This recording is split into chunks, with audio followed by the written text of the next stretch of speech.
বাংলার মাটিতে আর নব্য কোনো ফ্যাসিস্টকে বরদাস্ত করা হবে না বলে হুঁশিয়ারি দিয়েছেন জামায়াতের নেতৃত্বে যুগপৎ আন্দোলনের ৮ দলের নেতারা। তারা বলেন, নির্বাচন নিয়ে ষড়যন্ত্র চলছে, ষড়যন্ত্র নস্যাৎ করে অন্তর্বর্তী সরকারকে দ্রুত নির্বাচন দিতে হবে। দুপুরে চট্টগ্রাম নগরীর ঐতিহাসিক লাল দিঘি মাঠে ৮ দলের বিভাগীয় সমাবেশে বক্তারা শরিয়া আইনের পক্ষে ঐক্যবদ্ধ থাকারও ঘোষণা দেন। চট্টগ্রাম থেকে হুমায়ুন কবিরের রিপোর্ট, ছবি তুলেছেন বাসুদেব। নির্বাচনের আগে গণভোট সহ 5 দফা দাবি নিয়ে দেশের বিভিন্ন বিভাগীয় শহরে অনুষ্ঠিত কর্মসূচির ধারাবাহিকতায় এবার চট্টগ্রামে বিভাগীয় সমাবেশ করল জামায়াত ইসলামের নেতৃত্বাধীন 8 দল। শুক্রবার বেলা 12টা থেকে নগরীর ঐতিহাসিক লালদিঘি মাঠে ব্যানার ফেস্টুন উঁচিয়ে মিছিলে সমাবেশ স্থলে যোগ দেন বাংলাদেশ জামায়াত ইসলামী, ইসলামী আন্দোলন, বাংলাদেশ খেলাফত মজলিস, নেজাম ইসলাম পার্টি, খেলাফত মজলিস, জাতীয় গণতান্ত্রিক পার্টি জাকপা, বাংলাদেশ খেলাফত আন্দোলন ও বাংলাদেশ ডেভেলপমেন্ট পার্টির নেতাকর্মীরা। দুপুর 1:45টায় শুরু হয় সমাবেশে ইসলামী আন্দোলন বাংলাদেশের সিনিয়র নায়েবে আমির মুফতি সৈয়দ মোহাম্মদ ফজলুল করিম বলেন, নির্বাচন নিয়ে ষড়যন্ত্র চলছে, অন্তর্বর্তী সরকারকে দ্রুত নির্বাচন দিতে হবে।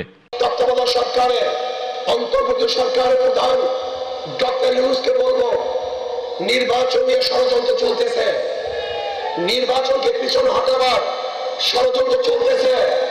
আমি বলবো যথা টাইমে নির্বাচন দিতে হবে। নির্বাচনী কোনো ষড়যন্ত্র বাংলাদেশের জনগণ মানবে না। সমাবেশে সভাপতির বক্তব্যে খেলাফত মজলিসের আমির মাওলানা মামুনুল হক বলেন, জমিদারদের লভ্যাংশের ভিত্তিতে আর বাংলাদেশ চলবে না। কোরআনের আইন কায়েমের মাধ্যমে কোরআন ভিত্তিক অর্থব্যবস্থা কায়েম করা হবে। আমাদের পরিষ্কার বক্তব্য, শুধুমাত্র জমিদারদের অংশীদার সাধারণ মানুষের লভ্যাংশের ভিত্তিতে আর বাংলাদেশ চলবে না। একটি শ্রেণী বিশেষের কাছে রাষ্ট্রের যাবতীয় সম্পদ কুক্ষিগত হবে। সেই বিজাতীয় পুঁজিবাদী অর্থ ব্যবস্থার কবর তৈরি করে সেই ধ্বংসস্তূপের উপর আল্লাহর কোরআনের অর্থ ব্যবস্থা বাস্তবায়ন করা হবে ইনশাআল্লাহ।